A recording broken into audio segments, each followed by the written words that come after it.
Mukbang nakamukgang! Mukbang nakamugang, mukbang nakamugang, sama-sama sabay-sabay. Mukbang nakamugang.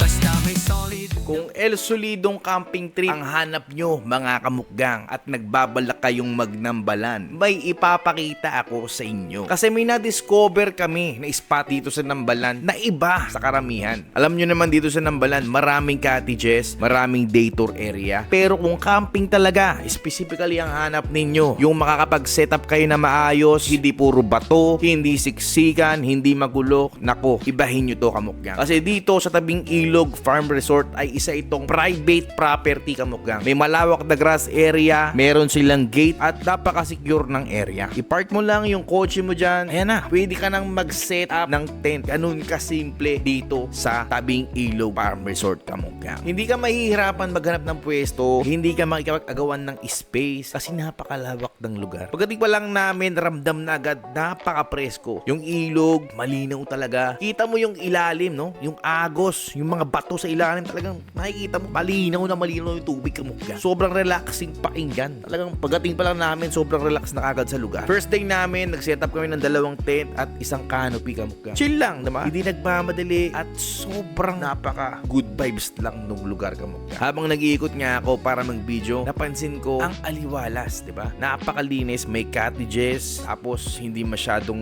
magulo at hindi rin masyadong siksikan, no? May mga sapat silang cottages dito kamukgang, lalo-lalo na sa mga nagde-day tour. May mga pamilya, may magtutropa. Yan, sakto lang kamukgang, talagang enjoy lang yung moment. Tapos syempre, hindi mawawala yung ating mga luto kamukgang. Ito nga, nagbulalo nga tayo dito. Nagdala ako ng maliit na pressure cooker, no? At ayan kamukgang, nagpakulo ako, nilagyan ko nga ng pechay, down sibuyas. Napaka El Solido kamukgang. Tapos didala ko na rin yung bagoong ko na may pork kamukgang. Yan, napakapanalo na niya kamukgang. Ngayon lang yung baon namin sa first day namin, nung tanghalian namin. Kamukgang, bang nakamukgang! Sobrang nag-enjoy lang kami sa pagkain namin kamukgang habang pinagmamasdan yung bundok, yung tanawin, napakainit ng sabaw, di ba? Napaka-presko nung hangin, di ba? El suabe sa sarap kamukgang! Kasama namin yung family ni King dito, yung mga bata. So ako nagluluto dyan, sila naglalaro lang dyan sa damuhan, no? Napaka-safe, napaka-open space lang kamukgang. Naligo rin kami pala dito sa ilog kamukgang at sobrang linaw talaga nga ng tubig. Hindi malabo at hindi rin maputik. Malamig at sobrang refreshing kamukgang. Yung tipong isang lusong mo palang, nako, gising buong katawan mo dahil malamig talaga. Iba talaga kasi yung fresh water na galing sa bundok kamukgang. Talagang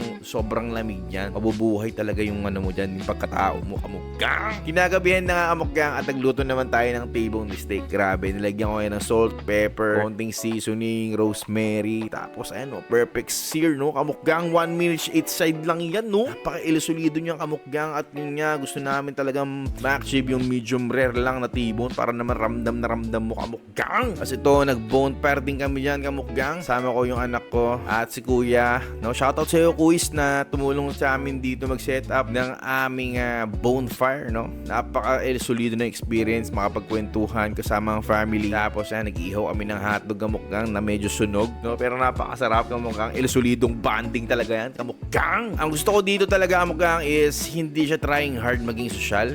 Napakasimple lang ng lugar at nature talaga yung magiging ano nyo rito, feels nyo rito. Bundok sa paligid, di ba? Ilog sa tabi, tahimik paggabi. Tapos halos solo pa namin nung nagdilim kamukgang kasi nga wala na talagang tao dito. Kami na lang talaga yung nag-stay dito nung gabi. Kasi nga kukunti pa lang yung nakakaalam na meron ng spot dito ng kampingan kamukgang. Tapos kinabukasan, yan kamukgang nagkapilang kami. So nakikinig sa tunog ng ilog, no. Malayo ka sa city, di ba? Sa mga city noises, walang bosina. Yung mga ganun moment kamukgang kasi, yan, dyan mo marirealize na minsan hindi mo kailangan ng mahal na resort. Hindi mo kailangan magpunta sa mga mamahalin na hotel, di ba? Para maka-feel ka ng ganitong peace, di ba? peace of mind kasama ang family mo. At enjoy the vacation na rin, enjoy the weekend na rin, syempre, di ba? Kailangan mo lang ng tamang lugar talaga, Kamukgang, at makatamang kasama rin, syempre, sa ating camping. At isa pa, asikaso kami na may-ari dito, ramdam namin na sobrang welcome. Lalong-lalo na, Kamukgang, yung mga followers natin dito, no? Saan sila nagsusulpot, Kamukgang ng Kamukgang, mukbang na Kamukgang